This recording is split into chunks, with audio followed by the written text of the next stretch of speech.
So plant growth and development में हम लोग को ध्यान से समझना है कि दुनिया के जितने भी मल्टी सेलुलर ऑर्गेनिज्म हैं, all the multicellular organism of this world, they start their life from zygote.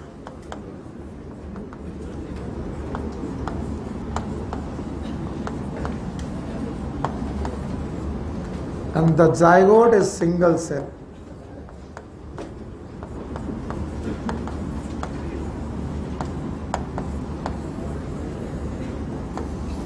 तो बड़ा यक्ष प्रश्न यह है कि अगर यूनिसेलुलर जाइगोट है भाई साहब, तो ये मल्टी सेलुलर ऑर्गेनिज्म बना कैसे? दुनिया के चाहे कोई भी मल्टी सेलुलर ऑर्गेनिज्म उठा लो, आप 5 किंगडम में से 3 किंगडम मल्टी सेलुलर मानते हैं। इसमें से एक फंजाई, प्लांट। फिलहाल तो मैं चैप्टर में प्लांट की तरफ जा रहा हूं, तो प्लांट मेरे हिसाब से यूनिसेलुलर है कि मल्टी सेलुलर। तो अगर मैं प्लांट की भी बात करूं तो उसने भी अपनी जिंदगी एक सेल से स्टार्ट करनी है, सिंगल सेल से स्टार्ट करनी है, एंड दैट इज जाइगोट। तो बोलते हैं इस जाइगोट से पहले बनता है एम्ब्रियो। क्या बनता है बेटा? एम्ब्रियो। और हम सब लोग जानते हैं कि एम्ब्रियो मल्टी सेलुलर होता है। और फिर इस एम्ब्रियो का होता है जर्मिनेशन। शब्द सुनिएगा, ये केवल जर्मिनेशन शब्द प्लांट के साथ जाएगा, एनिमल के साथ नहीं जाएगा। I am talking about the plant. Embryo का होता है जर्मिनेशन, एंड तब फुल फ्लेजेस प्लांट पूरा तैयार होता है। तो बोलते हैं कि आप पहला प्रोसेस ले लो जिसको आपने नाम दिया है embryogenesis.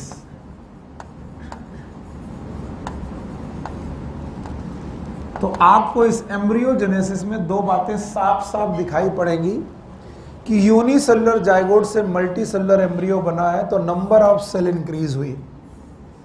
One is number of cell increase हुई।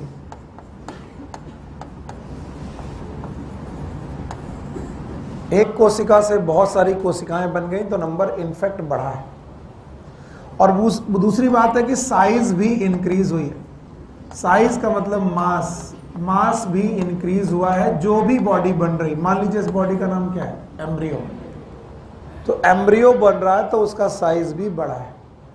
तो 2 चीजें बढ़ी, एक क्या और दूसरा मास। साइज की बजाय क्या बोलो? मास। एक क्या बढ़ा और दूसरा मास। तो बोलते हैं जब भी कभी किसी भी बॉडी का नंबर ऑफ सेल बढ़ जाए या नंबर ऑफ मास या फिर मास बढ़ जाए, it is known as growth.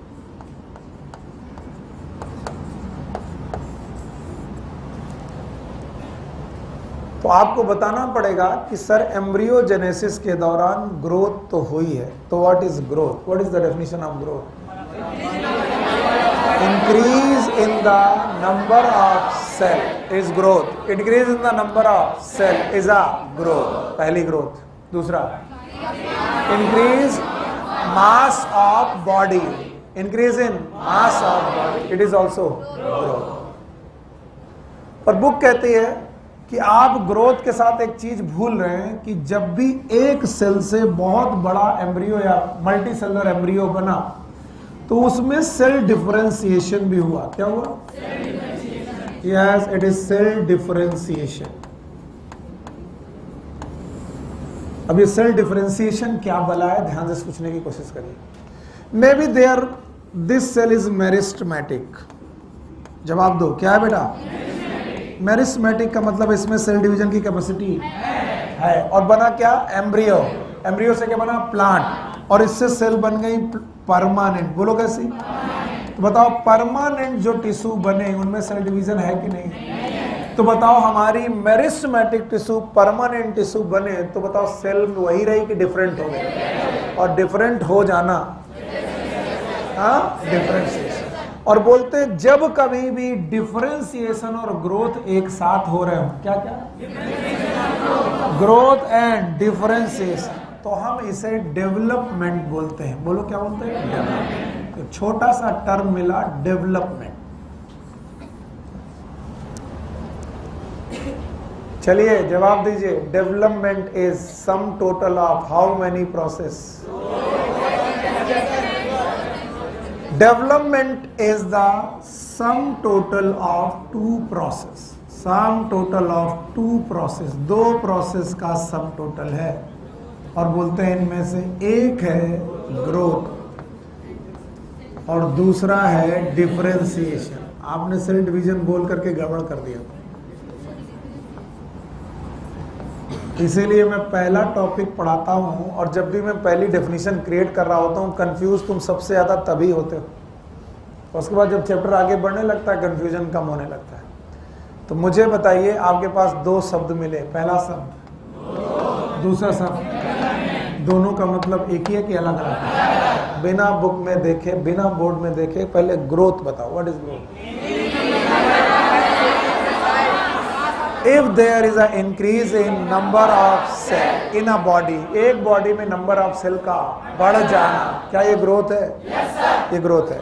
Mass of body भी बढ़ जाना, क्या ये ग्रोथ है? पक्का? तो या तो मास बढ़ जाए या तो नंबर बढ़ जाए, दोनों बढ़ गए तो ग्रोथ, ये दोनों बढ़ गए तो ग्रोथ है। लेकिन अगर ग्रोथ के साथ क्या होने लगे? डिफरेंस। ये शब्द बड़ा अजीब है। What is differentiation? कोई भी एक सेल अपना रूप बदल ले, बस रूप बदल ले। क्या बदल ले? मेरिस्टेमेटिक सेल से जाइलम बन जाए, डिफरेंशिएशन। मेरिस्टेमेटिक सेल से पैरेन्काइमा बन जाए। आप सोच रहे हैं क्या होता है? पैरेन्काइमा याद है? कॉलन याद है? स्क्लेरन याद है?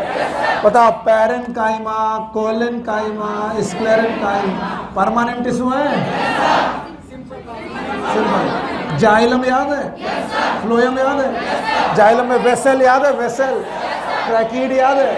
पैरेन्काइमा याद है? फाइबर याद है? सीव ट्यूब याद है? कंपेनियन सेल याद है? अब मेरे क्वेश्चन का जवाब देना। एक मेरिस्टेमेटिक सेल सीव ट्यूब बन गई, ये क्या है? एक मेरिस्टेमेटिक सेल वेसल बन गई, एक मेरिस्टेमेटिक सेल पैरेन्काइमा बन गई, कोलेनकाइमा बन गई, स्क्लेरेनकाइमा बन गई। यानी उस मेरिस्टेमेटिक सेल ने अपने रूप को बदल लिया। तो मैंने कहा नंबर बढ़ाया वो अलग बात है, साइज बढ़ाया वो अलग बात है, लेकिन उसने अपना रूप भी बदल लिया। यानी मैं बढ़ते हुए अपनी चीजों में डिफरेंशिएशन कर रहा हूं, मॉडिफिकेशन कर रहा हूं, and that modification is known as differentiation, and that is known as development. What is development? Sum total of two process, one process is, दूसरा डिफरेंशिएशन। तो जहां जहां पर आपको ग्रोथ और डिफरेंशिएशन दोनों मिल जाए, मान लेना क्या है? डेवलपमेंट। और बोले अजीब बात है, प्लांट डेवलपमेंट करते हैं और हम बोलते हैं प्लांट ग्रो कर रहे हैं। क्या बोला? फिर से बोलो। हाँ, हम जब भी बोलेंगे कि प्लांट ग्रो कर रहे हैं, वो एक्चुअली ग्रो नहीं कर रहे होते हैं, डेवलप कर। जैसे एम्ब्रियोजेनेसिस इज ग्रोथ की डेवलपमेंट। क्यों? क्योंकि इसमें ग्रोथ तो है, डिफरेंशिएशन भी है। फिर से, डेवलपमेंट क्यों है embryogenesis? What is for embryogenesis? जवाब दीजिए। As a formation of multi cellular embryo from unicellular zygote by cell division and cell differentiation. NCERT 1 का पहला चैप्टर, आखिरी पैराग्राफ याद आया? मैंने बोला था एम्ब्रियोजेनेसिस, बोला था what is embryogenesis? Formation of multi cellular embryo from unicellular zygote involving cell division. फिर से बोलो, cell division and cell division से नंबर ऑफ सेल बढ़ गए और सेल डिफरेंशिएशन से डिफरेंशिएशन हुआ। और बताओ दोनों हुआ तो क्या हुआ? डेवलपमेंट। तो इस दुनिया में जहां भी क्या हो रहा है, एक बात पक्की है, क्या हो रही है? ग्रोथ। और उसके साथ क्या हो जाए? डिफरेंशिएशन। तो क्या होगा? डेवलपमेंट। अब आगे बढ़े। अगर अब आगे बढ़े और तुम यहां तक निपटा के जो मैंने पढ़ाया बिना देखे तो आपको आ गया। बताओ हमारे चैप्टर का नाम प्लांट ग्रोथ एंड डेवलपमेंट। तो हमारे पास इस पूरे चैप्टर में दो ही चीजें पढ़नी, या तो ग्रोथ या तो पहले ग्रोथ समझ लें फिर डेवलपमेंट। फिर मैंने इसको समझने के लिए आपको छोटी सी बात बताई। दुनिया में जितने भी मल्टी सेलुलर ऑर्गेनिज्म है, इंक्लूडिंग एनिमल, अस, सबने अपनी जिंदगी किससे चालू की है? जायगोट। तो जायगोट से चालू किए, जायगोट से मल्टीसेलुलर बने, तो पहले जायगोट से बने हैं एम्ब्रियो। क्या बने? एम्ब्रियो। और फिर एम्ब्रियो से क्या किया? ये जर्मिनेशन। कुछ नहीं, एम्ब्रियो का क्या हुआ? जर्मिनेशन। पूरा प्लांट बनाया।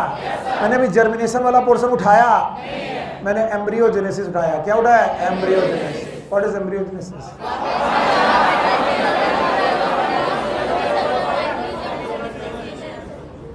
पीछे मत देखो, आगे वाला, अपने आगे वाले को उठाओ, अपने आगे वाले को, अपने बगल वाले को। हाँ, ना ना ना, उसे मालूम है किसे उठना है। हाँ, अरे उठो यार, अब जवाब दो। और अगली बार जब मैं पढ़ाऊं, नजर इधर नहीं,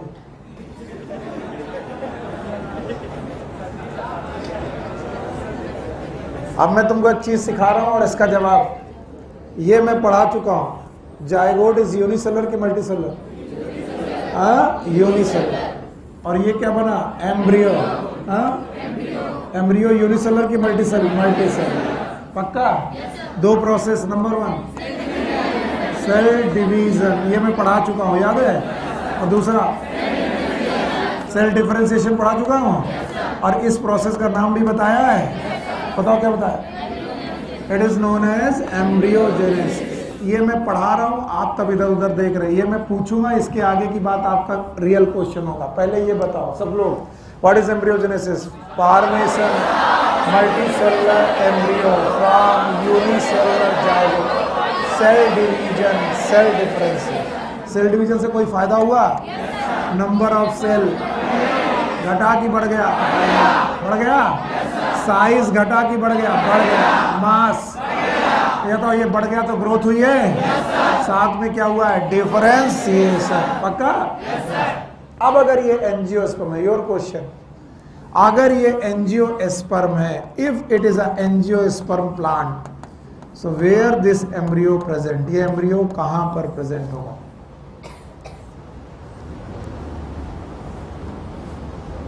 बाकी लोग एकदम शांत रहेंगे।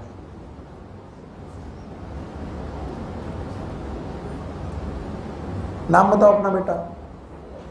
पहली बात तो गुस्सा मत होना मुझसे कभी, क्योंकि अगली बार से जाओ इसकी क्लास ही नहीं करेंगे, ऐसे मत करना। मैं केवल फोकस यहाँ दोहराता हूँ। मुझे मालूम है कि तुम कई बार चीज़ों को बहुत कैजुअली लेते हो। यहाँ पर खड़े होकर के बात बोलना बड़ा मुश्किल होता है, और मुझे लगता है हर चीज़ बहुत इंपॉर्टेंट है, और उस जगह पर बैठ करके आपको लगता है हर चीज़ इंपॉर्टेंट नहीं, पर यकीन मानिए हर चीज़ इंपॉर्टेंट है। देखिए, आपको मालूम है ये एम्ब्रियो सीड के अंदर है। किसके अंदर? चलो बताओ, सीड के सबसे बाहर सीड कोट है। अंदर पहुंचे तो आपको कॉटिलेडन है। कॉटिलेडन 2 है तो डाइकोट, 1 है तो मोनोकोट। एक्सिस है, एम्ब्रियोनल एक्सिस, ऊपर वाला पार्ट, नीचे वाला हाइपोडाइल है, जमीन में डाला। हाइपोडाइल से रूट बनी, क्या बनी? रूट। एपिकोटाइल से स्टेम बना, लीफ बना। बताइए, सीड के अंदर कौन भाई साहब थे? इनका क्या हुआ? जर्मिनेशन। और यही बात मैं उस समय बोलना चाह रहा था। Yes, embryo can germinate only in plant, not in animal. हमारा एम्ब्रियो जर्मिनेट नहीं होता, हमारा एम्ब्रियो फीटस में बदलता है। किसमें? फीटस। इनका एम्ब्रियो क्या करता है? जर्मिनेशन। और पौधे का इस चैप्टर का नाम है growth and development in plant. तो हम एनिमल की बात करेंगे, प्लांट। और जब प्लांट की बात करेंगे तो नीचे क्या बनी? रूट, ऊपर स्टेम, फिर लीफ। तो भैया जब रूट स्टेम लीफ बनी, मुझे पूछना है, आप लोग बताइए, रूट स्टेम लीफ बनने वक्त एम्ब्रियो का से जब ये प्लांट बना, तो बताओ नंबर ऑफ सेल बढ़ा कि घटा? नंबर ऑफ सेल बढ़ा। चलो भाई, एक बात तो तय हो गई कि नंबर ऑफ सेल बढ़ा। साइज घटा कि बढ़ा? मास बढ़ा। तो इसका मतलब क्या हुई? ग्रोथ। क्या हुई?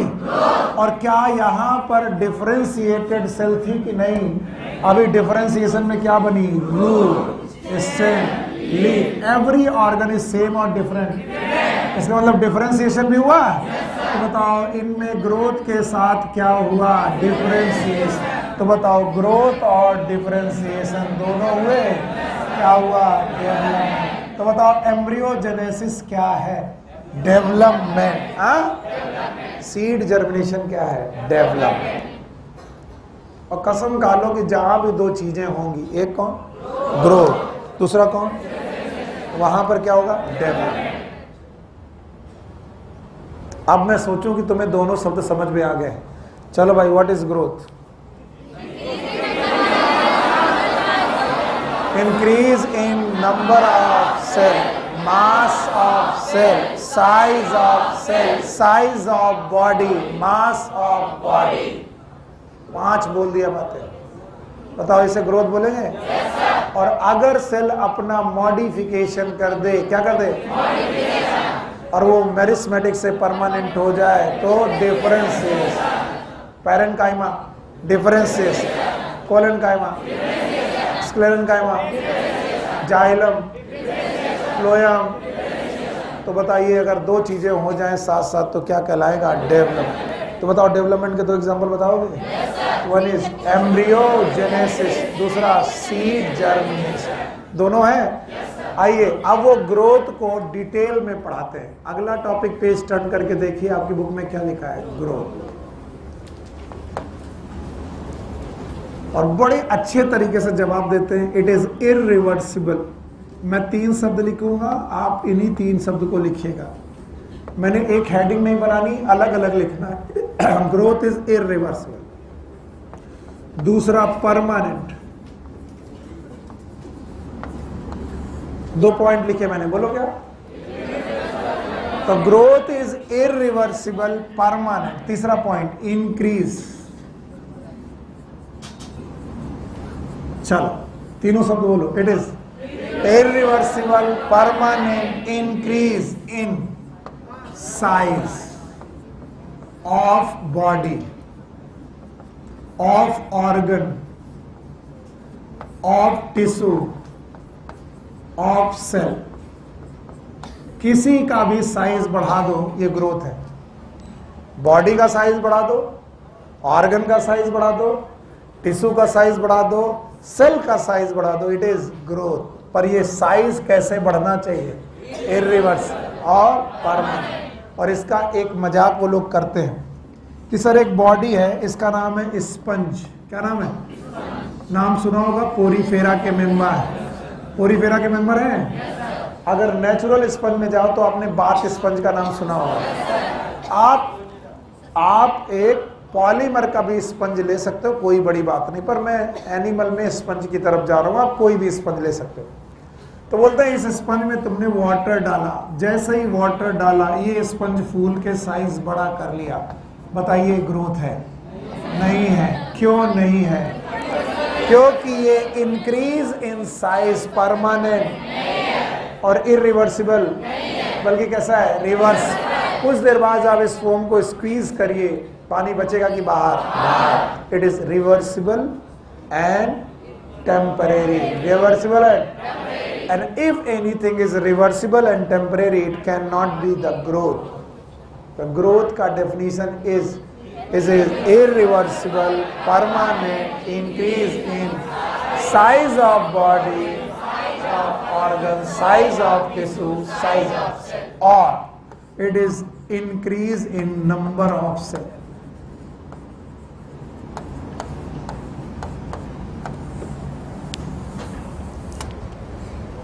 अब पूरी डेफिनेशन एक बार। What is growth? It is irreversible, permanent increase in size and number of cell. पक्का? अब भाई नंबर टिश्यू के साथ नहीं जाता, ऑर्गन के साथ नहीं जाता, बॉडी के साथ नहीं जाता, अच्छा भी नहीं लगता। तो नंबर केवल किसके लिए? सेल के लिए। और साइज सब के लिए। अगर आपकी बॉडी का साइज ग्रोथ है, बिल्कुल ग्रोथ है। अगर टिश्यू का साइज, ये भी ग्रोथ है। अगर बेटा ऑर्गन का साइज बढ़ रहा है, ग्रोथ है। और अगर आपकी सेल का भी साइज बढ़ रहा तो भी ग्रोथ है। लेकिन नंबर किसका बढ़ेगा? सेल का। सेल का नंबर बढ़ेगा तो क्या होगा? ग्रोथ। और ये कैसा होना चाहिए? Irreversible and permanent. बोलते हैं generally growth is a result of successful metabolism.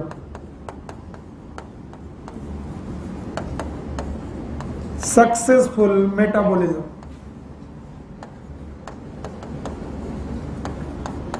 Growth successful metabolism का रिजल्ट है। अब आप बोलेंगे व्हाट इज सक्सेसफुल मेटाबॉलिज्म, तो मैंने कहा दो प्रकार की मेटाबॉलिज्म है, एक है anabolism, it is building up, कल पढ़ा चुका हूं, नई चीजों का बनना, इट इज एनाबॉलिज्म, और दूसरा है catabolism, and catabolism is building up की ब्रेकिंग अप, हाँ, तो एक है बिल्डिंग अप, एक है ब्रेकिंग अप, एक है बनना और एक है टूटना। When the building up is greater than breaking up, it is successful metabolism. If anabolism is greater than catabolism, बनना टूटने से ज्यादा है। When the anabolism is greater than catabolism, तो बताओ चीजें पॉजिटिव तरफ बनेगी कि निगेटिव? पॉजिटिव, तो it will called as growth, positive growth. तो what is successful metabolism? When anabolism is greater than catabolism, it is known as successful metabolism. बोलो क्या बोलेंगे? Successful. तो ये ग्रोथ के पैराग्राफ में लिखे हुए 2 पॉइंट हैं। जब आप पेज टर्न करोगे और ग्रोथ पढ़ोगे तो ग्रोथ की 4 लाइनों में ये 2 बातें मुख्य रूप से उभर के आएंगी। वो 4-5 लाइनें जो ग्रोथ की लिखी गई हैं, यही 2 बातें मुख्य रूप से उभर के आएंगी। चलिए अब मैं इसे मिटाता हूँ। ग्रोथ बताओगे? तो बताओ, ग्रोथ इज इरिवर्सिबल। हटा दें इसे? नहीं नहीं, बता भाई, पढ़ जल्दी जल्दी पढ़ा करो। बताओ what is growth? It is irreversible, permanent increase in size of cell और नंबर ऑफ सेल। नंबर किसके साथ नहीं जाएगा? Organ, body. नंबर किसके साथ? सेल के साथ। बताओ, अगर कभी भी नंबर ऑफ सेल बढ़ेगी ग्रोथ होगा, और अगर साइज बढ़ेगा तो ग्रोथ होगा। साइज किसका? किसी भी चीज का, बस वो लिविंग होना चाहिए। वो कैसा होना चाहिए? वरना चैप्टर नंबर 1 आपके सामने आ जाएगा कि पहाड़ों में जमती हुई बर्फ, क्या साइज बढ़ेगा? लेकिन ये ग्रोथ कहलाएगी, लेकिन लिविंग की ग्रोथ नहीं, ये डिपोजिशन कहलाएगा। क्या कहलाएगा? Deposition, deposition of ice. बताओ, इसीलिए ग्रोथ को डिफाइनिंग प्रॉपर्टी नहीं है। चैप्टर 1 याद है? और इसीलिए इस चैप्टर में इस बात को सुधारा गया है कि अब हम डिपोजिशन वाली ग्रोथ को बात नहीं कर रहे, क्योंकि ये बर्फ पिघल जाएगी तो कैसा हो जाएगा? इरिवर्सिबल की रिवर्सिबल, रिवर्स, परमानेंट की टेम्परेरी। लेकिन इसमें भी फंस जाओगे, हिमालय में टेम्परेरी ग्लेशियर्स नहीं है, परमानेंट ग्लेशियर्स है बहुत दिनों से। तो आप, हालांकि आने वाले समय पर जब ग्लोबल वार्मिंग बढ़ने के संकेत हो रहे हैं, तो क्या ग्लेशियर पिघलने के चांसेस है? यस। एनी चीज which is irreversible and permanent increase in size, that is growth, और इंक्रीज इन नंबर। फिर बोला क्या? Growth is the result of successful metabolism. तो सक्सेसफुल मेटाबॉलिज्म का मतलब क्या है? When anabolism is greater than catabolism, when anabolism is greater than, it is known as successful. पक्का? अच्छा, एक टॉपिक इसमें बहुत जबरदस्त मुझे लगता है, that topic is known as growth is indeterminate. जब भी मैं लिखता हूं ग्रोथ इज इनडिटर्मिनेट, भाई साहब ये अधूरा सेंटेंस है, ये सेंटेंस ही अधूरा है। इसलिए मैं बच्चों से कहता हूं ग्रोथ कभी इनडिटर्मिनेट नहीं होती, बल्कि प्लांट ग्रोथ इज इनडिटर्मिनेट। तो मैं प्लांट अलग से लगा के सिखाता हूं। चलो बताओ, इस हेडिंग का नाम growth is indeterminate, plant growth is indeterminate. जो प्लांट ग्रोथ है वो इनडिटर्मिनेट होती है। अब इसका मायने क्या है, इसको समझने की कोशिश करेंगे हम लोग। और इस चैप्टर की खास बात है, ये कई चैप्टर के समूह से बना हुआ है। बहुत सारे चैप्टर जो पढ़ चुके हैं उसी का क्रक्स यहाँ दिया गया। जैसे हम पढ़ चुके हैं, हमारी रूट के पास एक मेरिस्टम है, नाम बताओ? Apical meristem. मेरे बच्चे, आपको जो जो आता है वो बताओ, आगे मैं पढ़ा दूंगा। फिर इसके बाद बोला गया स्टेम के पास भी मेरिस्टम है, एपिकल मेरिस्टम।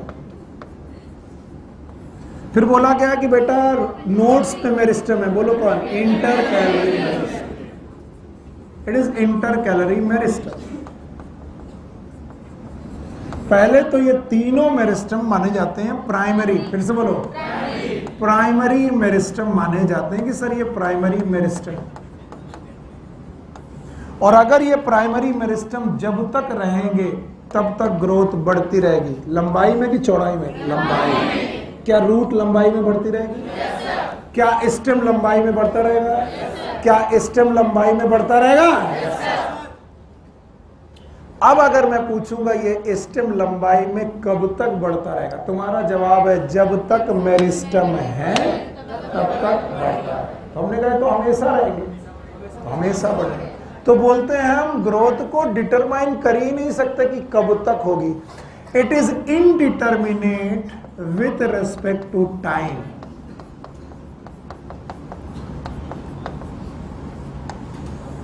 हम ये नहीं कह सकते कि कल बंद हो जाएगी,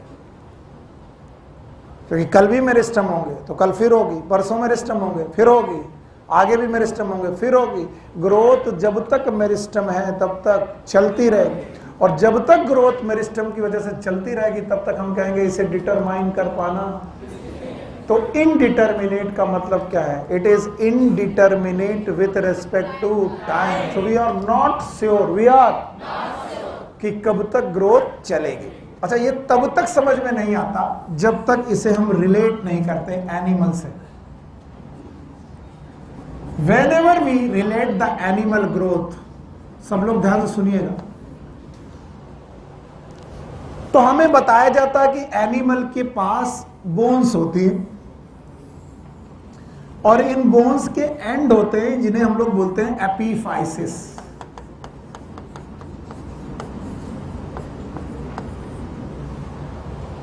ध्यान सुनिए, ये थोड़ा ज्यादा एक्स्ट्रा है, चाहता तो अभी नहीं पढ़ाता, लेकिन इसको रिलेट करने में मजा आएगा, आपको समझ में आएगा। बोलते हैं एपीफाइसिस जो होते हैं यहां पर ऑसिफिकेशन सेंटर होते हैं। ऑसिफिकेशन सेंटर, ये सेंटर वो सेंटर होते हैं जिनसे कहते हैं बोन फॉर्मेशन सेंटर। बोलो क्या ना? ऑसिफिकेशन मतलब बोन फॉर्मेशन। अब इन ऑसिफिकेशन सेंटर में कैल्शियम डिपॉजिट होती रहती है। क्या डिपॉजिट होती है? और बेटा हड्डी लंबी होती रहती है, और हड्डी लंबी होती रहती है तो बंदे की लंबाई बढ़ती रहती है। क्या आदमी की लंबाई पूरे 60 साल तक बढ़ती रहेगी? नहीं बढ़ेगी। आपको मालूम है आदमी एक समय के बाद, ये है अबाउट आफ्टर प्यूबर्टी, प्यूबर्टी के 2-4 साल बाद, कुछ लोग बहुत ज्यादा मानते हैं तो 22 से 25 साल के बाद ये ऑसिफिकेशन सेंटर हो जाते हैं क्लोज। क्या हो जाते हैं? फिर से बोलो, यही बोलो। और अगर बेटा क्लोज हो गए ऑसिफिकेशन सेंटर तो अब बताओ कैल्शियम डिपॉजिट, और नहीं होगा तो लंबाई। तो हम कहते हैं कि एनिमल की ग्रोथ क्लोज हो गई है। क्या हो गई है? क्लोज। जो ग्रोथ पहले ओपन थी वो ओपन रही कि क्लोज्ड हो गई? कब? प्यूबर्टी के बाद। ईयर क्या है? 22 से 25। आप 22 साल तक लंबाई जितना बढ़ते हो, फिर उसके बाद 25 साल तक 1-2 मिलीमीटर सेंटीमीटर बढ़ती है, और 25 साल तक आते आपकी जो हाइट बन गई, अब इसी के साथ मरना है, अब नहीं बढ़ने वाली। क्यों नहीं बढ़ने वाली? क्योंकि आप हड्डियों की वजह से लंबे होते हो, और हड्डियों के सेंटर ब्लॉक हो चुके हैं। किस? कौन सेंटर? ऑसिफिकेशन। और अब ग्रोथ हार्मोन का इफेक्ट इन सेंटर पे पड़ रहा कि नहीं पड़ रहा? लेकिन प्लांट में सुविधा है। क्या? क्योंकि ये मेरिस्मेटिक टिश्यू कभी भी बंद, इसलिए इनकी ग्रोथ को हम लोग ओपन ग्रोथ बोलते हैं। बोलो क्या बोलते हैं? जब तक मेरिस्मेटिक सिस्टम है, ग्रोथ क्लोज हुई कि ओपन? ओपन। Animal, plant. और जब तक ये ओपन ग्रोथ रखेंगे, इट इज डिटर्मिनेट कि इनडिटर्मिनेट। तो बताओ ये किसका नेचर है कि वो अपने ग्रोथ को ओपन रखता है? तो बोलते हैं ऑल द ओपन ग्रोथ। फिर से बोलो, is indeterminate with respect to mass और विथ रेस्पेक्ट टू टाइम। हम टाइम नहीं बता सकते कब तक ग्रोथ होगी। हाँ, इनमें भी 2 लोग छोड़ दो, एनुअल और बाइनियल। इनके लिए बता सकते हैं कि ये कब तक जिंदा रहेंगे, कब तक बढ़ते रहेंगे। एनुअल 1 साल तक बढ़ेंगे, बाइनियल 2 साल तक, 2 सीजन तक। तो इसका मतलब एनुअल और बाइनियल की ग्रोथ डिटरमाइन कर सकते हैं। बताओ किसकी डिटरमाइन नहीं करते? Perennial. So we can not determine the growth of perennial plant. अब बताओ आपके घर के बाहर एक नीम का पौधा लगा है, क्या तुम श्योर हो कि ये 10 साल बाद मर जाएगा? आपको श्योर नहीं, क्योंकि उसके पास मेरिस्टम की कमी, और जब तक मेरिस्टम है तब तक उसमें लंबाई बढ़ती रहेगी। और लंबाई बढ़ना it is known as primary growth. फिर से बोलो। तो बताओ पौधों की प्राइमरी ग्रोथ कभी रुकने वाली नहीं है।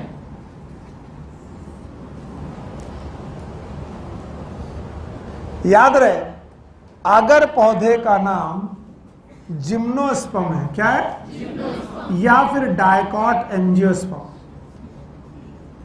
या फिर डायकॉट एंजियोस्पर्म, तो भगवान ने इन्हें इन 3 मेरिस्टम के अलावा कौन कौन से 3? कौन से 2? Apical and inter. इन दोनों मेरिस्टम के अलावा भगवान ने इन्हें कॉर्क कैम्बियम दिया है। क्या दिया है? Thank you very much. और इसके अलावा वेस्कुलर कैम्बियम भी दिया है। क्या दिया है? और अगर कॉर्क कैम्बियम और वेस्कुलर कैम्बियम दिया है तो ये मेरिस्टम एपिकल है, इंटरकैलरी है कि लैटरल? लैटरल। तो भगवान ने इन्हें लैटरल मेरिस्टम भी दिए हैं। और ये लैटरल मेरिस्टम प्राइमरी मेरिस्टम है कि सेकेंडरी? ये लाइफ में शुरुआत से है कि बाद में? इसीलिए इनका नाम है सेकेंडरी मेरिस्टम। और सेकेंडरी मेरिस्टम से होने वाली ग्रोथ का नाम सेकेंडरी ग्रोथ है। बोलो कैसी?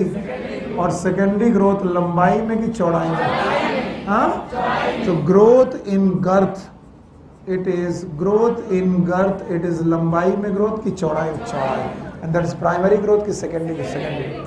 तो पौधे लंबाई में भी बढ़ते हैं, चौड़ाई, सारे पौधे चौड़ाई में बढ़ते हैं। मोनोकॉट चौड़ाई में नहीं बढ़ते। टेरिडोफाइटा बढ़ते हैं? अच्छा बताओ, मोनोकॉट बढ़ेंगे कि नहीं बढ़ेंगे? नहीं बढ़ेंगे। एंजियोस्पर्म के सारे लोग बढ़ेंगे? नहीं, केवल कौन? डायकॉट। तो बताइए ग्रोथ कितने प्रकार की? भूल गए। एक कौन सी? Primary growth. दूसरा प्राइमरी ग्रोथ इज लंबाई में बढ़ना। सेकेंडरी ग्रोथ इज अगर आप लंबाई में बढ़ रहे हैं तो प्राइमरी ग्रोथ, अगर चौड़ाई में बढ़ रहे तो लंबाई में बढ़ाने के लिए कौन कौन रिस्पॉन्सिबल? Apical meristem, intercalary. ऐसा लग रहा मैंने एनाटॉमी पढ़ाई नहीं, और जब आप आते नहीं तो थप्पड़ मारने का मन करता। एपिकल मेरिस्टम बढ़ेगा सूट वाला तो लंबाई बढ़ेगी, रूट वाला बढ़ेगा तब भी लंबाई बढ़ेगी, इंटरकैलरी बढ़ेगा तब भी लंबाई बढ़ेगी, लेकिन कॉर्क कैम्बियम बढ़ेगा तो चौड़ाई, वेस्कुलर कैम्बियम बढ़ेगा तो चौड़ाई। और ये दोनों लेटरल मेरिस्टम है। लेटरल मेरिस्टम से होने वाली ग्रोथ प्राइमरी ग्रोथ की सेकेंडरी, और सेकेंडरी ग्रोथ इस लंबाई में कि चौड़ाई में? तो बताइए कब तक चौड़ाई में बढ़ता रहेगा? आप डिटरमाइन कर सकते हो? हाँ, नहीं डिटरमाइन कर सकते। इसीलिए जो ग्रोथ डिटरमाइन ना की जा सके वो डिटर्मिनेट की इनडिटर्मिनेट। तो मेरा ये सेंटेंस की ग्रोथ इज इनडिटर्मिनेट, कंप्लीट कि इनकम्प्लीट? इनकम्प्लीट। तो क्या होगा? Plant growth is indeterminate. बताओ एनिमल ग्रोथ इज डिटर्मिनेट। अब आप बोल सकते हो सर अब आपकी लंबाई नहीं बढ़ेगी, चाहे कुछ भी खा लो, बॉर्नवीटा नहीं तुम कॉम्प्लान के बोरे में घुस जाओ, I am a Complan boy, लंबाई ना बढ़ेगी? हाँ, बढ़ेगी कि नहीं बढ़ेगी? राजन अब तुम कितना भी बॉर्नवीटा पियो बढ़ेगा? अच्छा ये छोटा राजन है, अब सॉरी छोटा राजन है ये क्या बात हो रही है? अरे कुछ भी बोलते हो, ऐसे मत बोला करो बेचारे बच्चे को। तो आप मैं बोल रहा हूँ, so primary growth is indeterminate, secondary growth is indeterminate. इससे जुड़ा हुआ एक क्वेश्चन मुझे बहुत पसंद है, और वो पसंद है वेस्कुलर बंडल से रिलेटेड, बहुत पसंद है। और मैं तब पूछता हूं कि भाई ये वेस्कुलर बंडल में स्टेम के वेस्कुलर बंडल आपको याद होंगे। और स्टेम में वेस्कुलर बंडल पढ़ते वक्त आपने देखा होगा कि बेटा जाइलम और फ्लोएम कंजॉइंट है, it is xylem, it is phloem conjoint है। वैसे तो खैर सही बताएं तो जाइलम ज्यादा होता है, फ्लोएम कम होता है, तो फिर से बनाते हैं, it is phloem and xylem conjoint है। अच्छा ये भी है भाई, फ्लोएम और जाइलम कंजॉइंट है बोलते हैं, लेकिन इसके बीच में प्रेजेंट है कैम्बियम। फिर से बोलो, और ये कैम्बियम कब तक प्रेजेंट रहेगी कोई पता नहीं है। तो बताओ अगर पता नहीं है तो जाइलम और फ्लोएम की ग्रोथ ओपन की क्लोज, ओपन। तो ये ग्रोथ इनडिटर्मिनेट की डिटर्मिनेट, इनडिटर्मिनेट। और अगर इनकी ग्रोथ इनडिटर्मिनेट है बच्चों तो बताओ ऐसे वेस्कुलर बंडल ओपन की क्लोज। और ये हम लोगों ने पढ़ा है कि there are two type of vascular bundle, one is open, another is close. तो आज पता चला कि इनका नाम क्लोज वेस्कुलर बंडल क्यों है और इनका नाम ओपन क्यों है। क्यों है पता नहीं, क्योंकि इनकी ग्रोथ ओपन है और इनकी ग्रोथ लंबाई वाली की चौड़ाई वाली, लंबाई वाली। यानी ये चौड़ाई में कब तक बढ़ते रहेंगे, जब तक ये कैम्बियम रहेगी, और ये कभी खत्म, तो ये हमेशा ओपन रहेंगे। इसीलिए हम लोग ऐसे वेस्कुलर बंडल को ओपन वेस्कुलर बंडल भी बोल सकते हैं। क्या बोल सकते हैं पक्का? और ऐसे वेस्कुलर बंडल को close. Why they are known as close vascular bundle? क्योंकि इनमें कैम्बियम, इसका मतलब जितना जाइलम और जितना फ्लोएम है वो अपने अमाउंट को बढ़ा। तो बताओ मोनोकॉट की ग्रोथ चौड़ाई वाली, डिटर्मिनेट की डिटर्मिनेट। हमें मालूम है मोनोकॉट के बंदे चौड़ाई में कभी भी बढ़ेंगे नहीं। तो बताओ कौन बढ़ेंगे? इसलिए एक सेंटेंस अपने दिमाग में लिख लेना, और ये कहीं ना कहीं दिमाग में ही लिखना चाहिए। All open growths are, all open growth are indeterminate. दुनिया में जितनी भी ओपन ग्रोथ है वही इनडिटर्मिनेट है। अदरवाइज प्लांट में भी सारी प्लांट की ग्रोथ इनडिटर्मिनेट नहीं है। जैसे मोनोकॉट की सेकेंडरी ग्रोथ इनडिटर्मिनेट की क्लोज्ड, क्लोज। डिटर्मिनेट की बात ही नहीं कर सकते क्योंकि उनके पास सेकेंडरी ग्रोथ है ही नहीं, क्योंकि उनके पास वेस्कुलर बंडल ओपन है कि क्लोज है। तो अब बताओ ये वेस्कुलर बंडल में एक वेस्कुलर बंडल का नाम क्लोज वेस्कुलर बंडल क्यों है और एक का नाम ओपन क्यों? तो जब भी मैं खड़ा होकर के पूछता हूँ बताओ किसके स्टेम में क्लोज होंगे किसके में ओपन, लड़के कई बार सोचते रहते हैं किस में होंगे। अरे सीधा सा कॉन्फिडेंस बोलो, जो सेकेंडरी ग्रोथ नहीं करेगा वो क्लोज है और जो करेगा तो मोनोकॉट, डायकॉट। इसमें कोई रॉकेट साइंस है क्या?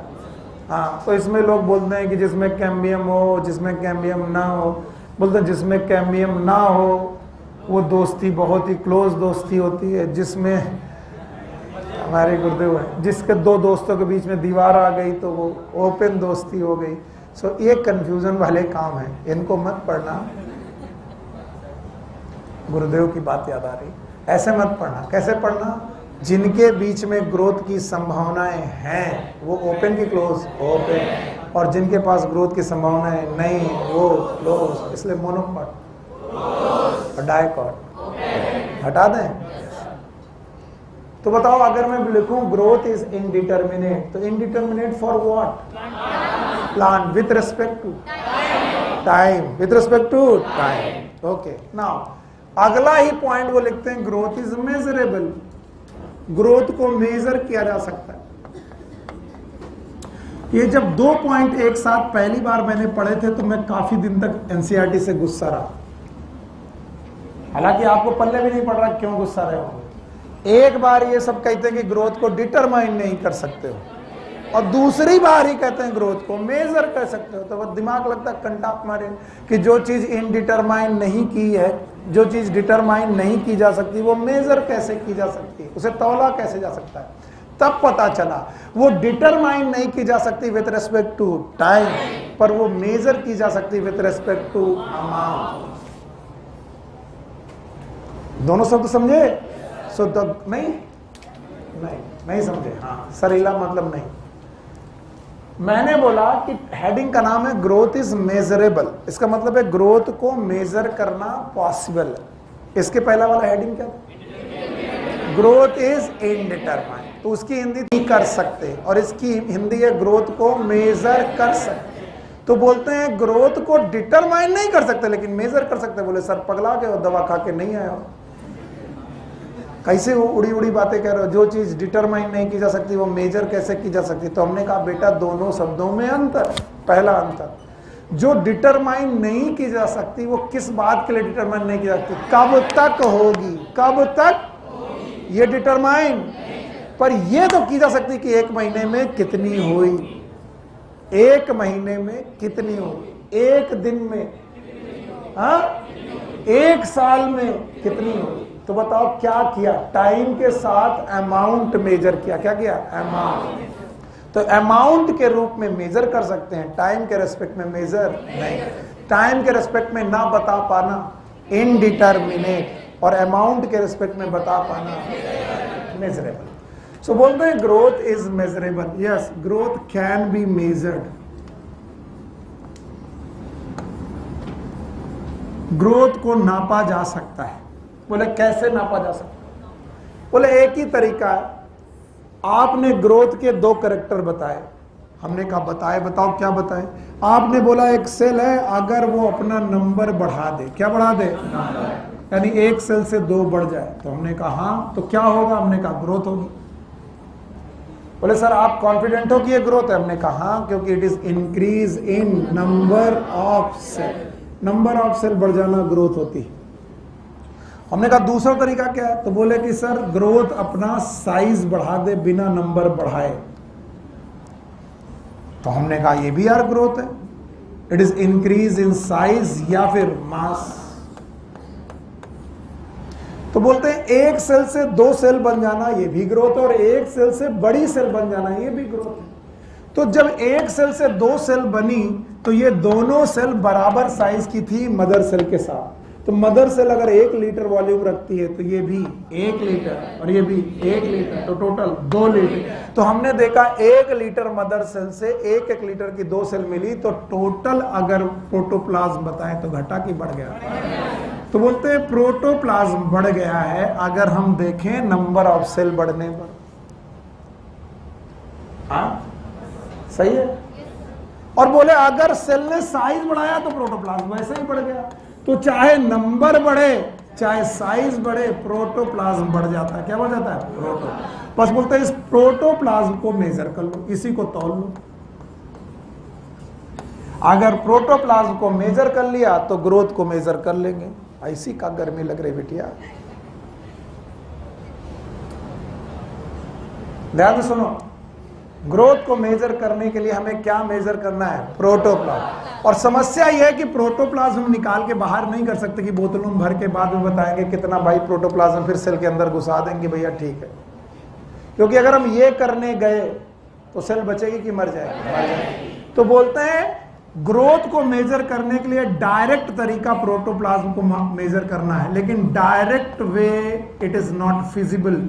डायरेक्ट वे जो होता है नापने का ये फिजिबल नहीं है, इसे नहीं नापा जा सकता। क्यों नहीं नापा जा सकता?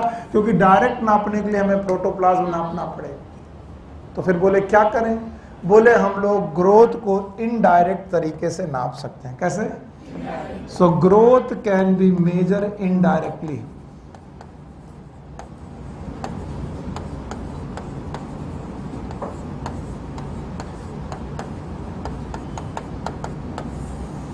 अगर डायरेक्ट नापने का कोई जुगाड़ होता तो हम क्या नापते? कुछ नहीं सुन रहे हो, क्या नापते हो? क्योंकि बढ़ क्या रहा है? तो हमें प्रोटोप्लाज्म नापना चाहिए, लेकिन प्रोटोप्लाज्म नाप पाते हैं कि नहीं नापते? नहीं पाते। तो हमने डायरेक्ट नापा कि इनडायरेक्ट? तो बोले हम लोग इनडायरेक्टली नाप सकते हैं और एक डिवाइस से नाप सकते हैं, इसका नाम है ऑक्सेनोमीटर। एक मशीन जिससे हम ग्रोथ नाप सकते हैं उसका नाम ऑक्सेनोमीटर। और बोलते हैं ऑक्सेनोमीटर नाम की मशीन जो है वो एक्चुअली प्रोटोप्लाज्म नहीं नापती, इनडायरेक्ट चीजें नापती है। बोले क्या क्या नाप सकती है? वो फ्रेश वेट नापती है, वो ड्राई वेट नाप सकती है, वो लेंथ नाप सकती है, वो एरिया नाप सकती है, वो वॉल्यूम नाप सकती है, वो साइज नाप सकती है, वो नंबर ऑफ सेल काउंट कर सकती है। तो बताइए, ग्रोथ को नापने का एक तरीका कि बहुत सारा? तो बताओ, ग्रोथ को नापने का डायरेक्ट तरीका होता तो बहुत सारा होता कि एक होता? वो क्या होता? प्रोटोप्लाज्म नापते, लेकिन हम लोगों ने ग्रोथ को डायरेक्ट नापा कि नहीं नापा? नहीं नापा। तो क्या नापा?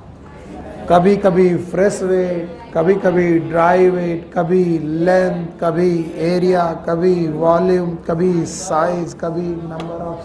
और ये कैसे नापा? एक मशीन से। मशीन का नाम ऑक्सेनोमीटर। तो भाई, अगर आपको ग्रोथ नापनी है तो आप एक मशीन का सहारा लो। बताओ कौन सी मशीन का? ऑक्सेनोमीटर। और कभी भी क्वेश्चन आए कि the growth can be measured by a device known as auxanometer, और वो मशीन आपको प्रोटोप्लाज्म नाप के देगी। प्रोटोप्लाज्म नाप के देगी? क्या नाप के देगी? Fresh weight, dry weight, length, area, volume, size. तो बोलते कोई एग्जाम्पल बताओ तो माने। बोले एग्जाम्पल है। बोले रूट का एपिकल मेरिस्टम लो, वो भी मेज। मेज मतलब जिसमें खाना खाते हैं। अच्छा, क्योंकि भाई ये चैप्टर ऐसा है कि कॉन्सेप्ट कम है, लर्न ज्यादा करना है, तो कुछ लोग सो जाते हैं। मेज मतलब मक्का, मक्का मतलब भुट्टा, भुट्टे की जड़ों, भुट्टे के पौधे की जड़ों में गए और वहाँ एक मेरिस्टमेटिक सेल मिली। एक मेरिस्टमेटिक सेल को हमने कहा बहन तुम डिवाइड करो, क्योंकि मेरिस्टमेटिक सेल क्या करती? साइज बढ़ाती कि नंबर? भूल ही गए। Meristematic cell they can divide. तो देखा क्या कि इन्होंने 1 घंटे के अंदर, कितने घंटे के अंदर? 1 घंटे के अंदर एक सेल से कितनी सेल पैदा की? 50,000।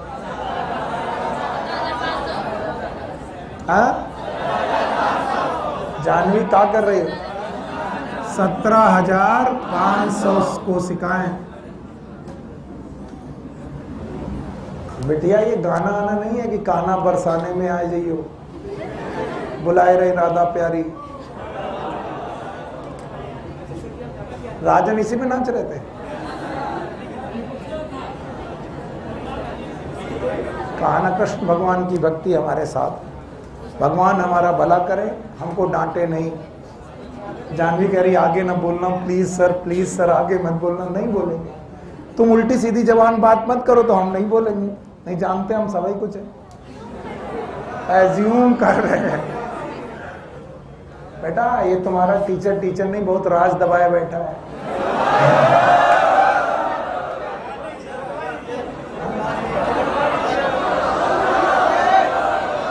हर खबर की हमें खबर, हमें अमर उजाला। हाँ बंटवा दो। एक दिन बोले हाँ हमारे पास जहर है, बंटवा दो।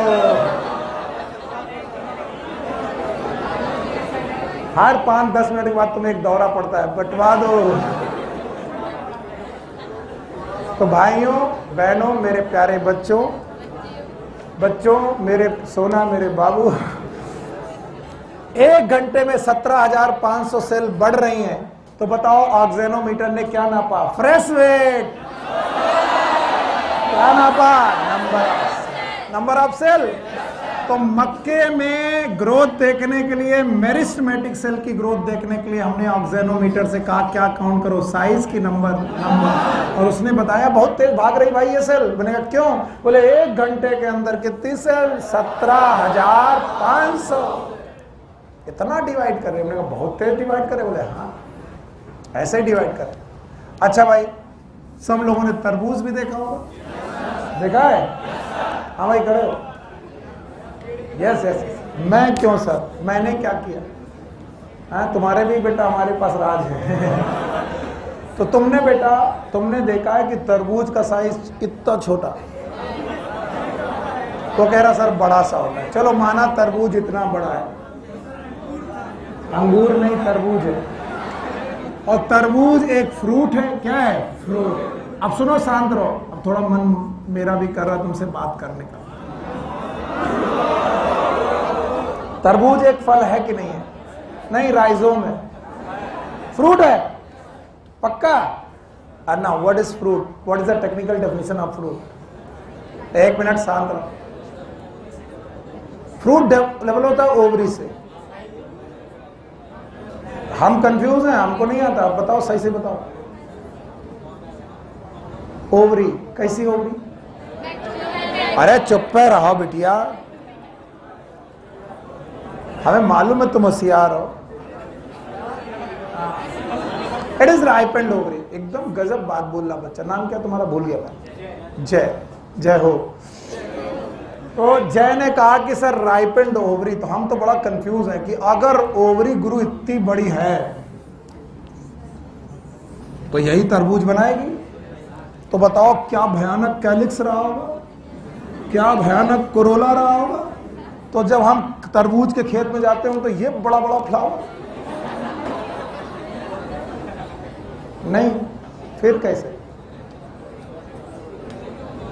अरे यार, जय ने बोला कि सर तरबूज एक फ्रूट है और फ्रूट जो बनता है वो ओवरी से बनता है।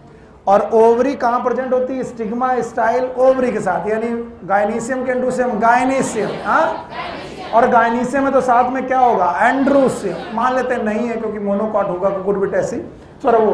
तो मान लो एंड्रोसियम नहीं है तो कैलिक्स तो होगा, कोरोला तो होगा। और कैलिक्स और कोरोला के पास इतनी बड़ी ओवरी, भैया हीरो एवेंजर कंटाप मारेंगे, 6 दिन बुखार आएगा, सब दोस्ती यही धरी रह जाएगी। हम उसे सिखाने की कोशिश कर रहे हैं, वो मेरा दुश्मन नहीं है। बैठो यार जय, बैठो। और जाना एग्जाम के सेंटर तक इनके साथ। जा पाएंगे?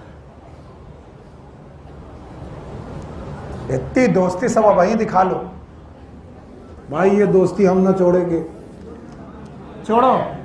तो ये होता है, छोड़ो, दिमाग ही खराब हो गया।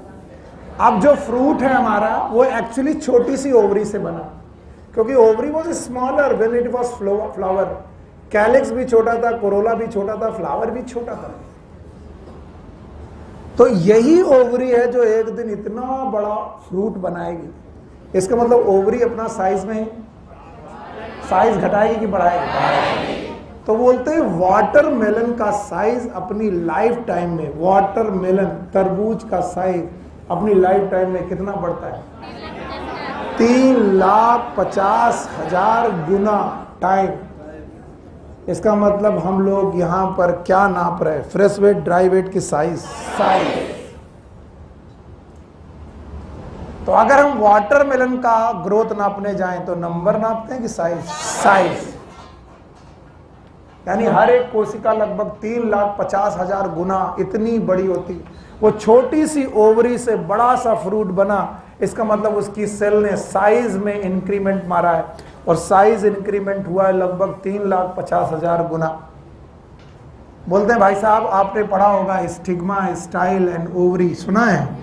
और आपको मालूम है यहाँ पर आए पॉलन ग्रेन, बोलो क्या ना है? Pollen grain. और यहाँ है एम्ब्रियो सैक, ओव्यूल है बाबू, और यहाँ एग अपरेटस है, याद है? और ओव्यूल ने कहा कि मेरी जर्नी स्टार्ट होती है अब, और मैं बनाऊंगा पॉलन ट्यूब। बताओ पॉलन ट्यूब नंबर में बढ़ेगा कि साइज में? और साइज में भी किसमें? लेंथ। तो बताइए पॉलन ट्यूब की ग्रोथ आपने क्या बताई? क्या नंबर, साइज की लेंथ। तो हर एक चीज की ग्रोथ नापने का तरीका अलग है। मेरिस्टेमेटिक टिश्यू का सेल नंबर, वाटरमेलन का साइज, पॉलन ट्यूब का लेंथ। किसी ने कहा कि भाई एक छोटी सी पत्ती थी, इसका एक कम सरफेस एरिया था, अभी यही पत्ती बड़ी हो गई, क्या बढ़ गया? Surface area. फिर से बोलो, सरफेस एरिया बढ़ गया। तो बताइए पत्तियां जब भी बड़ी होंगी उनमें जो ग्रोथ होगी तो क्या नापेंगे? Surface area. तो भाई ग्रोथ मेजर करने के अलग अलग तरीके हैं, और 4 एग्जाम्पल हमारी एनसीईआरटी ने हमें दिए। और बताओ मशीन का नाम? ऑक्सेनोमीटर। और डायरेक्ट नापती कि इनडायरेक्ट? डायरेक्ट नापते तो क्या नापते? प्रोटोप्लास्ट। इनडायरेक्ट नापते तो बहुत चीजें नाप सकते हैं, fresh weight, dry weight, length, area, volume, size, number. और उनको नापने के लिए 4 तरीके दिखाए गए। चारों के एग्जाम्पल बता पाओगे? मक्के की मेरिस्टेमेटिक कोशिका 1 घंटे में 17,500 नई कोशिकाएं बनाती है। अच्छा बताओ, वाटरमेलन की सेल 3,50,000 गुना नंबर में, साइज में बढ़ती है। पॉलन ट्यूब की ग्रोथ लेंथ में होती है और लीफ की ग्रोथ सरफेस में। आपको नहीं लगता कि फ्रूट की ग्रोथ हमेशा वॉल्यूम में होती होगी? Yes, fruit is size. Size मतलब लंबाई, चौड़ाई, ऊंचाई, दैट इज वॉल्यूम। तो हर एक चीज को नापने का तरीका एक ही कि अलग अलग? हटाइए। तो ये छोटा सा टॉपिक था जिसको बोला गया growth is measurable. Growth is measurable के बाद आता है फेजेस ऑफ ग्रोथ।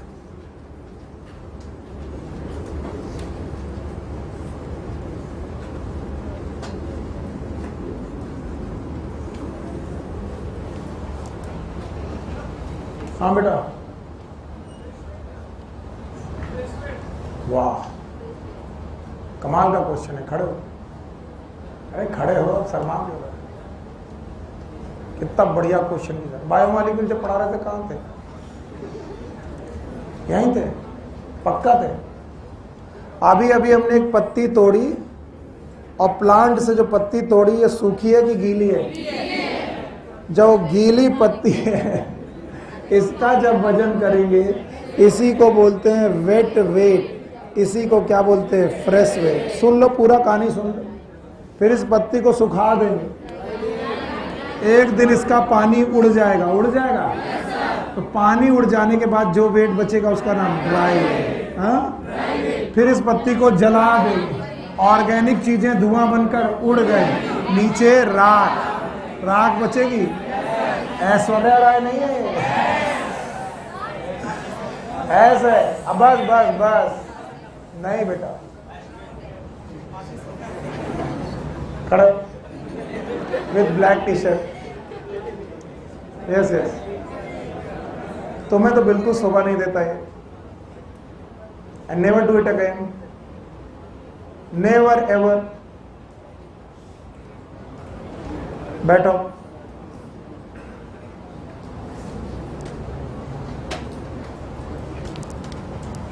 पागल। Wet weight, dry weight, fresh. Wet weight का ही नाम फ्रेश वेट। जिसमें वाटर कंटेंट है वो कौन सा होगा? Fresh weight. जो सूखा है, जला दिया तो ऐश। खैर, हमारा क्वेश्चन है फेजेस ऑफ ग्रोथ।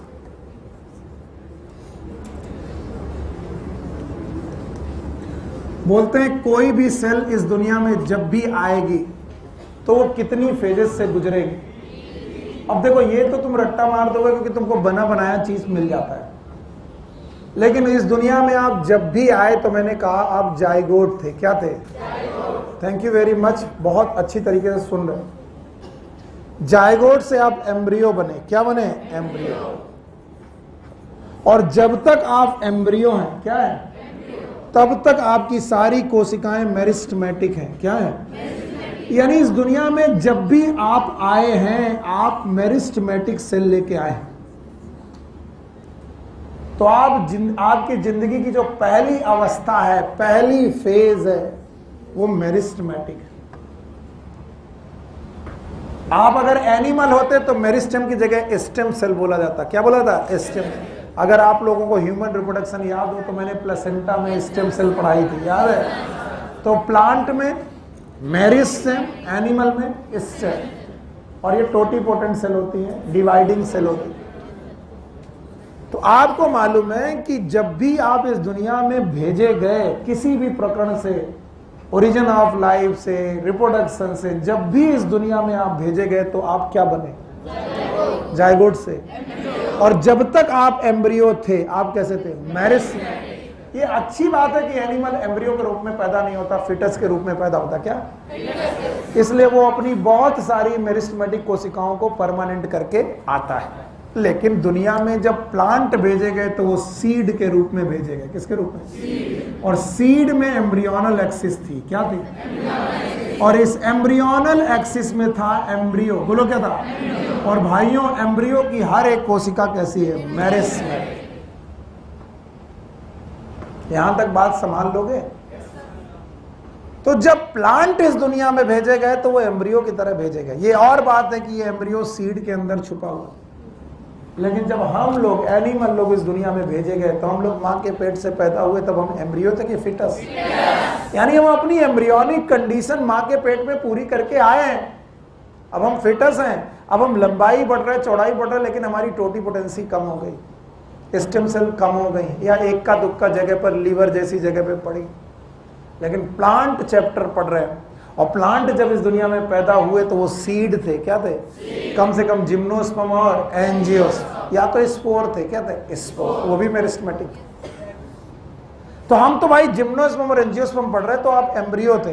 तो भैया एम्ब्रियो ने बोला मेरी पूरी axis, whether it is epicotyl और हाइपोकोटाइल, पूरी मेरिस्टेमेटिक है। कैसी है? मेरिस्टेमेटिक। तो हमने कहा भाई फिर क्या करोगे? बोले हम धीरे धीरे डिफरेंशिएट होंगे। तो बोले एक दिन डिफरेंशिएट होकर के हम जड़ बना देंगे। क्या बना देंगे? जड़। जड़ इज नोन एज रूट। फिर से बोलो, रूट। तो बोले इस रूट में एक दिन कैप होगी। नाम बताओ। Root cap. लेकिन हमारा ओरिजिनल नेचर अभी भी क्या था? मेरिस्मेटिक। लेकिन मेरिस्मेटिक नेचर हम केवल नीचे वाले पोर्शन में रखेंगे। यस और नो? यानी मैं एम्ब्रियोनल एक्सिस के समय से मेरिस्टेमेटिक हूं, लेकिन अब मैं जब डेवलपमेंट कर रहा हूं, जर्मिनेट कर रहा हूं, तो मेरिस्टेमेटिक पूरा बचा? बिल्कुल आखिरी में बचा। इसीलिए इस जोन का नाम क्या है? Meristematic zone. बच्चा मेरे, meristematic zone is nothing, it is a zone which represent the embryo. ये मेरिस्टेमेटिक जोन एम्ब्रियो का रिप्रेजेंटेशन है। लेकिन इस डेवलपमेंट के दौरान मैंने दो जोन और बनाई हैं। मेरिस्टेमेटिक के ऊपर इलांगेशन। आपको नहीं लगता कि सब कुछ मेरिस्टेमेटिक था, तो ये जोन भी क्या रही होगी? मेरिस्टेमेटिक। क्या रही होगी? इसका मतलब ये लोग मेरिस्टेमेटिक से ही पैदा हुए। तो यानी पहली फेज, उसके बाद मैच्योरेशन। तो बोले अचानक मैच्योर थोड़ी ना हुए, हमारे पास ये तीनों चीजें आई हैं एक एक करके अवस्थाओं के रूप में। तो जब हम पैदा हुए तो हमारी पहली फेज क्या थी? Meristematic phase. We have the first phase known as meristematic phase. We have the second phase as a elongation phase. तो हर कोशिका इन तीन अवस्थाओं से गुजरती है। हर एक मेरिस्टेमेटिक कोशिका इन तीन अवस्थाओं से गुजरती है। पहली फेज, दूसरी इलोंगेशन फेज, तीसरी कौन? मैच्योरेशन। तो जैसे बचपन, जवानी और बुढ़ापा होता है हम लोगों की जिंदगी में, वैसे कोशिका की जिंदगी में, सेल की जिंदगी में बचपन का नाम मेरिस्टेमेटिक, जवानी का नाम इलोंगेशन, बुढ़ापा का नाम मैच्योरेशन।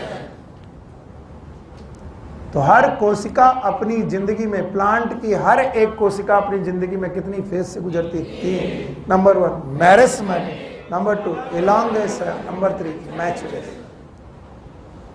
काश अगर तुम समझ पाते तो मैं समझा पाता, पर आई विल ट्राई। कि एक कोशिका को देखो, केवल एक को देखो, 10 को मत देखो। एक कोशिका कहती आज मैं अभी अभी एम्ब्रियो से बनाई गई नई कोशिका हूं। तो मैंने कहा तुम्हारा नाम क्या है? तो बोली मेरिस्टेमेटिक सेल हूं मैं। मैंने कहा आप मेरिस्टेमेटिक सेल हैं तो आप में क्या क्या फीचर हैं? बोले मेरी सेल वॉल प्राइमरी है, यानी मेरे पास प्राइमरी सेल वॉल है, यानी मेरे पास केवल सेलुलोज है, सेकेंडरी डिपोजिशन नहीं है। क्या नहीं है? फिर से बोलो। इसका मतलब मैं केवल सेलुलोजिक सेल वॉल रखती हूं, दैट्स इट। मेरे पास वैक्यूल नहीं है, न्यूक्लियस बड़ा है, लार्ज न्यूक्लियस।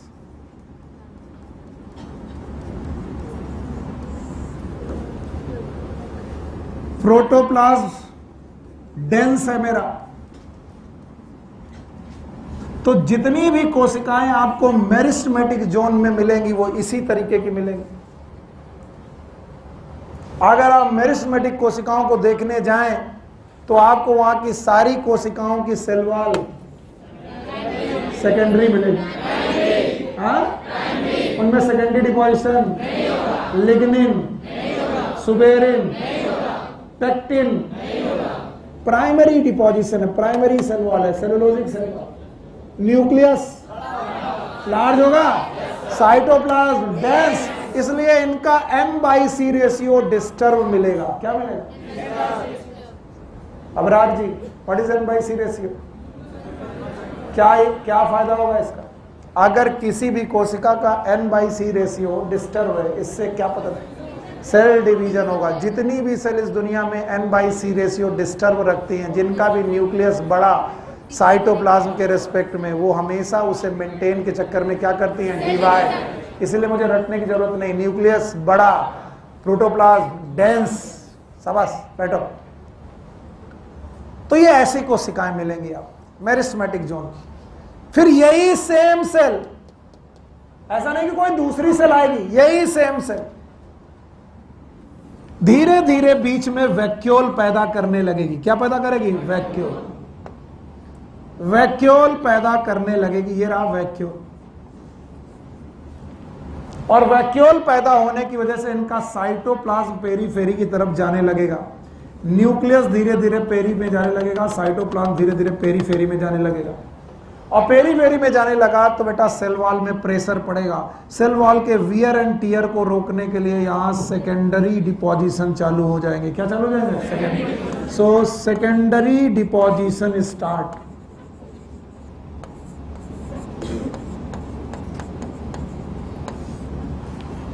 वैक्यूलेशन स्टार्ट। कंप्लीट के स्टार्ट, वैक्यूलेशन स्टार्ट, और सेल लंबाई में बढ़ने लगेगी। सेल लंबाई में, and that is known as elongation. तो अगर आप इलॉन्गेशन जोन में पहुंचे हैं, किस जोन में? ज्यादा सही से बताना, किस जोन में पहुंचे? इलॉन्गेशन। तो वहां की कोशिकाओं में वैक्यूल बन चुका होगा कि बन रहा होगा? तो जिन कोशिकाओं में वैक्यूल बनने लगा है, इलॉन्गेशन। जिन कोशिकाओं में सेकेंडरी डिपोजिशन हो चुके कि हो रहे हैं, वो कौन सी जोन में? इलॉन्गेशन। और बताओ कोशिकाएं चौड़ाई में बढ़ रही कि लंबाई में? और इसीलिए जोन का नाम इलॉन्गेशन। फिर द सेम सेल, ऐसा नहीं कि कोई दूसरी सेल है, वही सेल पहले मेरिस्टेमेटिक, वही सेल फिर क्या हुआ? इलॉन्गेशन। ऐसा नहीं है कि सर आप बच्चे थे और आज आप प्रौढ़ हैं, या फिर आप आज जवान हैं तो कल बूढ़े थे हो जाएंगे, ऐसा नहीं। मैं ही कभी बच्चा था, मैं ही कभी जवान हुआ, प्रौढ़ हुआ, मैं बूढ़ा होऊंगा, मैं मर जाऊंगा। इसका मतलब मेरी ही ये तीन अवस्थाएं। लेकिन मैं बचपन में कैसा था मैं तुम्हें बता नहीं सकता, क्योंकि मैं दिखा नहीं सकता, मैं बचपन में जा नहीं सकता। तो मैं कहूंगा मेरा बचपन देखना है तो किसी नर्सरी में जाकर के देख लो, किसी हॉस्पिटल की नर्सरी में, वहां पर बच्चा होगा, उसी बच्चे की तरह मैं भी था। तो बताओ मेरी मेरिस्टेमेटिक चीज देखने के लिए, मेरा मेरिस्टेमेटिक नेचर देखने के लिए आप मुझे देखेंगे कि मेरे जैसे? तो यानी इस मेरिस्टेमेटिक सेल को देखने के लिए आप कहां पहुंचे? Meristematic zone. क्योंकि मेरिस्टेमेटिक जोन की सारी कोशिकाएं इसके बचपन की जैसी हैं। इलॉन्गेशन जोन की सारी कोशिकाएं इसकी जवानी जैसी ना हो। आया बुढ़ापा, बोले बुढ़ापा आते आते सेल परमानेंट हो चुकी है। कैसी हो गई है? परमानेंट। यानी अभी तक इनमें सेल डिवीजन की कैपेसिटी थी, आज इनमें सेल डिवीजन की कैपेसिटी है कि नहीं है? नहीं है। और सेल डिवीजन की कैपेसिटी ना होने की वजह से ऐसी कोशिकाओं को हमने बोला परमानेंट। बोलो क्या नाम? और जो भी कोशिका इस समय पर परमानेंट है उसे मैच्योर बोलेंगे। क्या बोलेंगे? मैच्योर। तो मैच्योर कोशिकाओं की खास बात है, वो हार्ड और रिजिड सेल वॉल रखती हैं। They have hard rigid cell wall, और जो वेरी डिफिकल्ट टू डिवाइड, जो बड़ी मुश्किल से डिवाइड करती है। इसका मतलब यहां तक आते आते सेकेंडरी डिपोजिशन चल रहे हैं कि कंप्लीट। और यहां तक आते आते कोशिका मिनिमम साइज की मैक्सिमम साइज, मैक्सिमम साइज। और यहां तक आते आते वैक्यूल्स मिनिमम साइज की मैक्सिमम। तो मैक्सिमम साइज का वैक्यूल हो गया, साइटोप्लाज्म पेरीफेरी में चल गया, और इन सेल का नेचर हो गया परमानेंट, और इन्हें फंक्शंस मिल गए। क्या मिल गए? अगर ये पैरेन्काइमा बन गई तो इन्होंने स्टोरेज चालू किया। क्या चालू किया? अगर ये कोलिनकाइमा मिल गई तो स्टोरेज के साथ इन्होंने सपोर्ट चालू किया। अगर ये स्क्लेरेन्काइमा बन गई तो सपोर्ट किया। अगर ये जाइलम बन गई तो ट्रांसपोर्ट ऑफ वाटर किया। अगर ये फ्लोएम बन गई तो क्योंकि ये क्या हो गई हैं, परमानेंट। तो जितनी परमानेंट कोशिकाएं बन गई हैं वो किस जोन में गई, मैचुरेशन। तो हर कोशिका अपनी किन अवस्थाओं से गुजरती है, 3, पहली मैस्मेटिक, दूसरा, तीसरा मैचुरेशन। फिर से बोलो, पहली अवस्था का नाम मेरिस्मेटिक, दूसरा एलोंगेशन, तीसरा मैचुरेशन। जब तक वो मेरिस्मेटिक अवस्था में है तब तक वो डिवाइड कर रही है। क्या कर रही है? और इसको पहचानने का कोई तरीका है? क्या है? इसकी सेल वॉल प्राइमरी है, वैक्यूल है, न्यूक्लियस का साइज लार्ज है, protoplasm dense, N/C ratio disturb और ऑलवेज डिवाइडिंग। तो पहली फेज। फिर यही कोशिका इलॉन्गेशन में जाएगी तो वो क्या करने लगेगी, उसमें वैक्यूल पैदा होने लगेगा। और वैक्यूल पैदा होने साइटोप्लाज्म, पेरीफेज, सेल वॉल में प्रेशर लगेगा और सेल वॉल सेकेंडरी डिपोजिशन करने लगेगी। और तीसरा मैचुरेशन, मैक्सिमम साइज आ गई, मैचुरेशन जितनी बड़ी होनी चाहिए थी हो गई, अब इससे ज्यादा बड़ी, वैक्यूल जितना बड़ा होना था हो गया, सेकेंडरी डिपोजिशन खत्म हो गया। तो बताओ हर कोशिका कितनी फेजेस से गुजरी, 3, पहला मैरिस्मेटिक, दूसरा एलोंगेशन, तीसरा मैचुरेशन। इस एनसीईआरटी में इन 3 अवस्थाओं को बताने के लिए कमाल का डायग्राम है। ये नहीं जो आप देख रहे हो, उस कमाल के डायग्राम तक पढ़ने के लिए इस डायग्राम को मेरे साथ आपको प्रैक्टिस करना होगा। आपने प्रैक्टिस कर दी तो मजा आ जाएगा। चलो भाई हटाए इसे। चलो, अगर आप ये प्रैक्टिस कर पाए तो आपको खुद समझ में आएगा कि मैं क्या बताना चाह रहा हूं। समझ लीजिए कि ये अभी हाइपोकोटाइल है और अगर अभी हाइपोकोटाइल है तो इसकी हर एक सेल मेरिस्टेमेटिक है। Every cell is meristematic. और इसकी एक मेरिस्टेमेटिक सेल को आप एग्जामिनेशन करो। मेरे साथ करिए प्लीज, पेन मत उठाइएगा। इसके बाद मैं डायग्राम दिखा दूंगा, आप देखते रहिएगा। बोलते हैं अभी चूंकि ये हाइपोकोटाइल है, सीड का पार्ट है, तो इसकी हर एक सेल मेरिस्टेमेटिक। इसमें 3 जोन नहीं है क्योंकि बेटा एम्ब्रियोनल एक्सिस की हर एक सेल। तो बताओ hypocotyl is the part of embryonal axis. अब ये कोशिका मेरिस्टेमेटिक सेल में तो नंबर घटा रही कि बढ़ा रही? नंबर बढ़ाने की वजह से लेंथ घट रही कि बढ़ रही? बढ़ रही। लेंथ बढ़ रही, कोशिका यही है। जब बेटा और नंबर बढ़ाया तो और कोशिकाएं बढ़ने लगी, ये वहीं पर पड़ी, द सेल इज सेम, ये वहीं बिचारी पड़ी। अरे नहीं समझ में आया, फिर से बोलो। ये सेल थी, ये सेल थी, मेरिस्टेमेटिक थी, इसने डिवाइड किया, नई सेल पैदा की। बताइए पैदा किया, इसके प्रोजेनिटर ने पैदा किया तो ये यहीं पर बनी रही और नई सेल बनी, लंबाई बढ़ी और लंबाई बढ़ी, लंबाई बढ़ती रही, सेल यही रही। अचानक इस सेल का मन हुआ बहुत यार डिवाइड कर लिए, अब इलोंगेट करेंगे। क्या करेंगे? तो ये इलोंगेट करने लगी और इलोंगेट करने लगी the same cell it increases its size. पर तब तक दूसरी मेरिस्टेमेटिक सेल डिवाइड कर गई, तो मेरिस्टेमेटिक डिवाइड कर गई और लंबाई बढ़ी, लेकिन ये डिवाइड करी कि नहीं करी? ये क्या हुआ? इलोंगेट। हाँ, तो क्या इस दुनिया से मेरिस्टेमेटिक कोशिकाएं खत्म हो गई? नहीं खत्म हुई। इसका मतलब इस जोन की सारी सेल क्या हो गई? इलोंगेशन। और इधर की मेरिस्टेमेटिक। कितने जोन बने? पहले कितने जोन थे? सारा का सारा मेरिस्टेमेटिक था, पक्का। और ये अब मेरिस्टेमेटिक के साथ क्या आ गया? इलोंगेशन। अभी इसमें कुछ मेरिस्टेमेटिक सेल है, क्या है? और वो मेरिस्टेमेटिक सेल कह रही है अब बहुत हो गया डिवीजन, मैं इलोंगेट करूंगी। तो खैर वो इलोंगेट करने लगी तो और मेरिस्टेमेटिक जोन हुआ। अब बताओ ये क्या हो गया? इलोंगेट। तब तक ये कोशिका कह रही थी अब मैं मैच्योर हो गई। बोलो क्या हो गई? इसका मतलब ये पैरेन्काइमा बन चुकी है, या तो ये जाइलम बन चुकी है, या तो ये फ्लोएम बन चुकी थी। क्या यही एक दिन मेरिस्टेमेटिक थी? यही इलोंगेशन हुई थी? क्या यही मैचुरेशन हुई थी? जब मैचुरेशन हो गई गली, मैं तो मैचुरेशन हो गई, तो मैं मैचुरेशन, तुम इलोंगेशन, तुम मेरिस्टेमेटिक। आप जरा ध्यान से देखना, बोले ये मेरिस्मेटिक ने कहा हम फिर डिवाइड करेंगे, करो डिवाइड। जब ये डिवाइड करे तो यहाँ की कोशिका कहने लगी अब हम जाएंगे इलॉन्गेशन में। कौन जाएगा? इलॉन्ग। तो बताओ ये वाला जोन, हाँ मेरिस्मेटिक, और ये वाला जोन, तो ये वाला जोन मैचुरेशन। तो एक्चुअली क्या बढ़ा?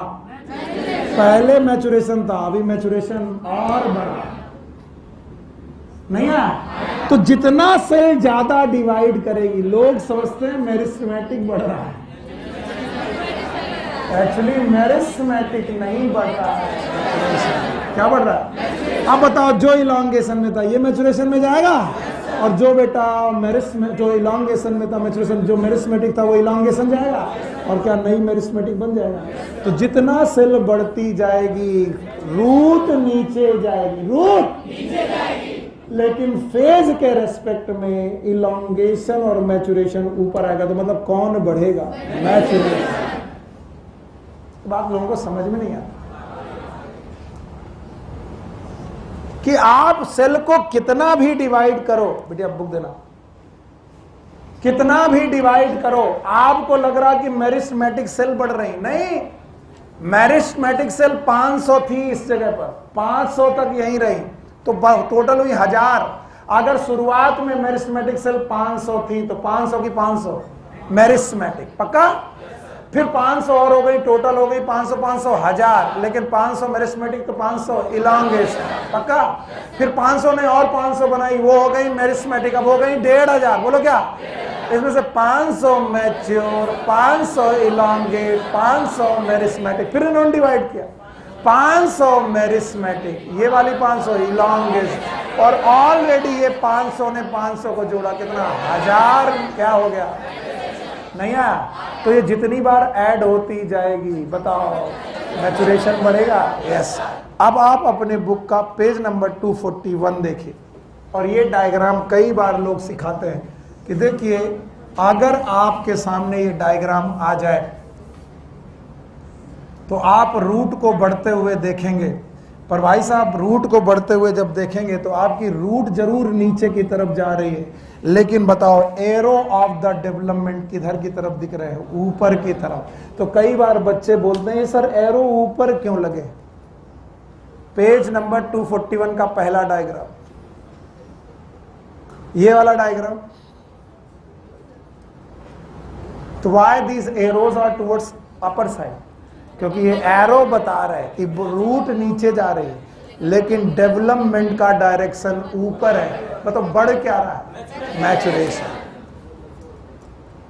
पक्का? अगर मैं ऐसे ही स्टेम में देखूं तो स्टेम ऊपर जा रहा, लेकिन डेवलपमेंट का तरीका नीचे की। यस और नो?